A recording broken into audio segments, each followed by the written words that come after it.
Halo sobat semua, siapa yang belum pernah nonton serial TV The Chosen? Ditulis dan disutradarai oleh Dallas Jenkins, serial ini mengisahkan kehidupan Yesus dan para rasulnya dan memberikan wawasan tentang hubungan mendalam Kristus dengan umat manusia yang berkaitan dengan kisah sejarah keselamatan. Di musim pertamanya, acara tersebut menjadi serial televisi terlaris sepanjang masa dan diterjemahkan ke dalam 56 bahasa. Tentunya kesuksesan serial ini tak lepas dari aktor yang berperan sebagai Yesus, Jonathan Roumie. Namun siapa sangka Jonathan Roumie pernah terpuruk karena tidak membiarkan Tuhan campur tangan dalam karirnya. Apa yang terjadi kemudian? Terus simak ceritanya yang sangat dramatis ini.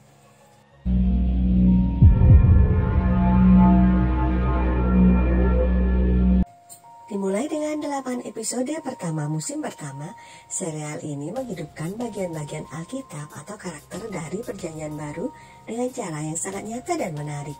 Ini seperti menonton film populer lainnya yang diproduksi dan ditulis dengan baik, lucu dan penuh aksi.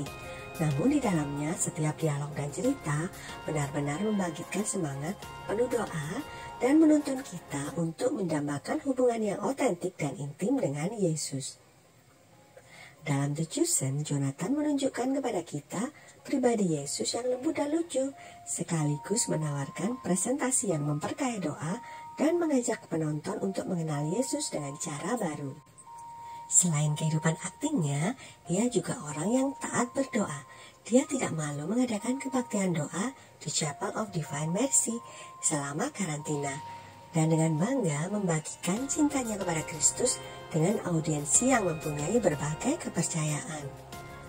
Aktor berusia 48 tahun ini adalah penganut Katolik yang taat. Lahir di New York, Amerika Serikat, Jonathan dibaptis Ortodoks Yunani. Ketika keluarganya pindah dari New York ke Long Island di pinggiran kota, keluarganya berjuang untuk menemukan gereja Ortodoks Yunani. Ayahnya yang lahir dan besar di Mesir bersekolah di sekolah Katolik dan mengenal iman Katolik. Ibunya beragama Katolik dari Irlandia. Oleh karena itu, ketika mereka tidak dapat menemukan gereja Ortodoks Yunani, keluarga menganggap wajar untuk datang ke gereja Katolik setempat. Di sana, Jonathan menerima komuni dan pengukuhan sebagai seorang Katolik. Dalam perjalanan religiusnya sebagai seorang Katolik, pria kelahiran 1 Juli 1974 ini berbicara secara terbuka tentang pertobatannya yang mendalam. 4,5 tahun yang lalu, katanya, imannya mulai tumbuh. Ia aktif di parokinya dan terlibat dalam berbagai pelayanan, melayani ekaristi dan lektor. Meskipun begitu aktif, dia tidak membiarkan Tuhan mencampuri urusan karirnya, hingga ia jatuh ke jurang kemiskinan. Akhirnya, ia membiarkan Tuhan sepenuhnya mengatur hidupnya. Di Los Angeles, hidup saya berakhir secara emosional, finansial, dan spiritual dalam banyak hal. Akunya dengan jujur. Jonathan terlilit utang, rekening gironya minus, ia tidak punya makanan, hanya ada uang sekitar 300.000 rupiah di dompetnya. Di sisi lain, ia harus bergumul dengan berbagai tagihan dan ia sendiri tidak tahu bagaimana cara membayarnya. Saya meninggalkan semua kekhawatiran ini, semua masalah yang saya miliki. Saya serahkan kepada Engkau dan saya tidak khawatir tentang itu. Saya percaya bahwa Engkau akan mengurusnya, katanya di hadapan Kristus yang menderita di dalam hatinya. Tiba-tiba dia merasakan kedamaian merayap masuk. Saya merasa sangat lega bahwa semuanya akan baik-baik saja, katanya dengan tenang. Sepenuhnya saya yang terbatas ini mempercayai Tuhan. Harapan saya tumbuh. Beberapa hari kemudian dia tiba-tiba menerima 3 cek tak terduga melalui pos. Kemudian dia menyadari rencana Tuhan.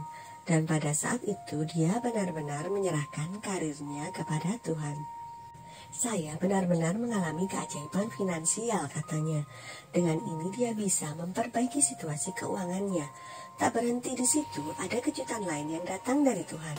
3 bulan kemudian, Jonathan mendapat tawaran untuk berperan sebagai pemeran utama The Chosen, memerankan sosok yang menyelamatkan hidupnya. Setiap hari saya menggaruk kepala dan berterima kasih kepada Tuhan atas segala yang telah Dia berikan kepada saya. Saya hampir tidak percaya dengan semua keajaiban ini, dan saya bersyukur bisa berada di sini, ujarnya takjub dengan rencana Tuhan. Sebenarnya ini bukan kali pertama Jonathan memerankan Yesus. Pengalaman pertamanya adalah saat berpartisipasi dalam pertunjukan keliling yang mengangkat kisah kehidupan Santa Faustina, seorang biarawati Polandia yang memiliki serangkaian penampakan tentang Kristus. Dalam serial The Chosen, tujuan utamanya berperan sebagai Yesus adalah untuk menggambarkan hati dan kasih Kristus bagi seluruh umat manusia. Bagaimana caranya dalam kehidupan nyata? Bagi Jonathan sebagai seorang aktor, dimulai dengan berhubungan dengan rekan aktor dan semua orang di sekitarnya. Ia berinteraksi dengan hati yang terbuka, rasa kasih sayang dan kebaikan. Ketika ada konflik atau masalah, Jonathan mencoba melihatnya sebagai peluang untuk melampaui itu dan mempraktikkan belas kasih, kesabaran, dan kerendahan hati sesering mungkin. Ia juga mengingatkan kepada orang muda Katolik bahwa Kristus sungguh mengasihi mereka. Yesus telah melewati setiap emosi, pergumulan, pencobaan, setiap tahap kehidupan kecuali usia tua. Ia harus belajar berbicara, membaca, berhitung, menulis. Ia tertawa, menangis, dan merasakan sakit hati karena pengkhianatan. Tetapi ia juga merasakan cinta. Dan sekarang di zaman kita dapat merasakan lebih dekat dengan Yesus melalui pergumulan dan pencobaan kita. Melalui doa, kita merasakan betapa Dia mengasihi kita, katanya.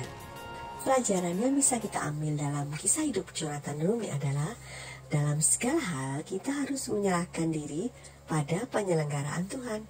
Tuhan tidak akan menelantarkan kita. Dia akan mengurus kita, anak-anaknya, jauh lebih baik dari apa yang kita rencanakan dan pikirkan.